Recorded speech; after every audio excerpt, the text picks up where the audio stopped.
Hey YouTube, good morning, afternoon, evening.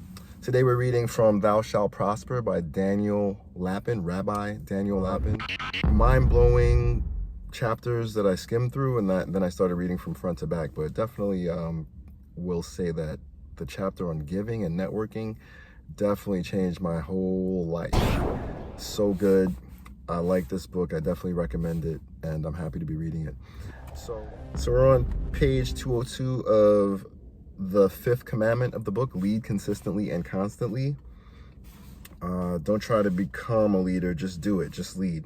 In the same way, if you act the way you would act if you really were filled with optimism and courage, then pretty soon you will actually start feeling more courageous and optimistic. This may seem as if you're pulling on a mask to wear among the people with whom you work and live. Well, yes, that is true. And if you really want to become more effective, not only in the area of economic productivity, but in all of life, then you need to develop a comfort in yourself about leading and a comfort in others about being led by you. That sometimes does entail wearing a mask. I cannot say it better than the great military historian John Keegan. Heroic leadership, any leadership, is like priesthood, statesmanship, even genius, a matter of externals almost as much as of internalities. The exceptional are both shown to and hidden from the mass of humankind, revealed by artifice, presented by theater. The theatrical impulse will be strong in the successful politician, teacher, entrepreneur, athlete, or divine, and will be both expected and reinforced by the audiences to which they perform. Definitely my thoughts were the old me would not agree with this. It would say, oh, you got to keep it real, you can't just let people believe a fake thing about you, or you gotta be genuine, you gotta be authentic, you can't be one way to the public and one way in private. Just the old me would have been like, it's a little fishy, sounds a little fishy. Leadership sounds a little weird. But what I noticed is that this is so true.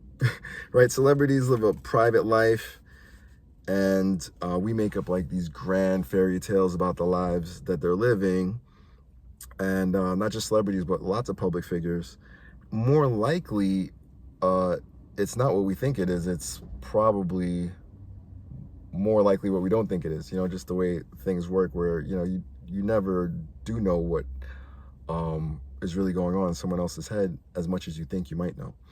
What I wonder about this is, I wonder if not having this information is hindering people's growth. I kind of just got this information. It's resonating with me.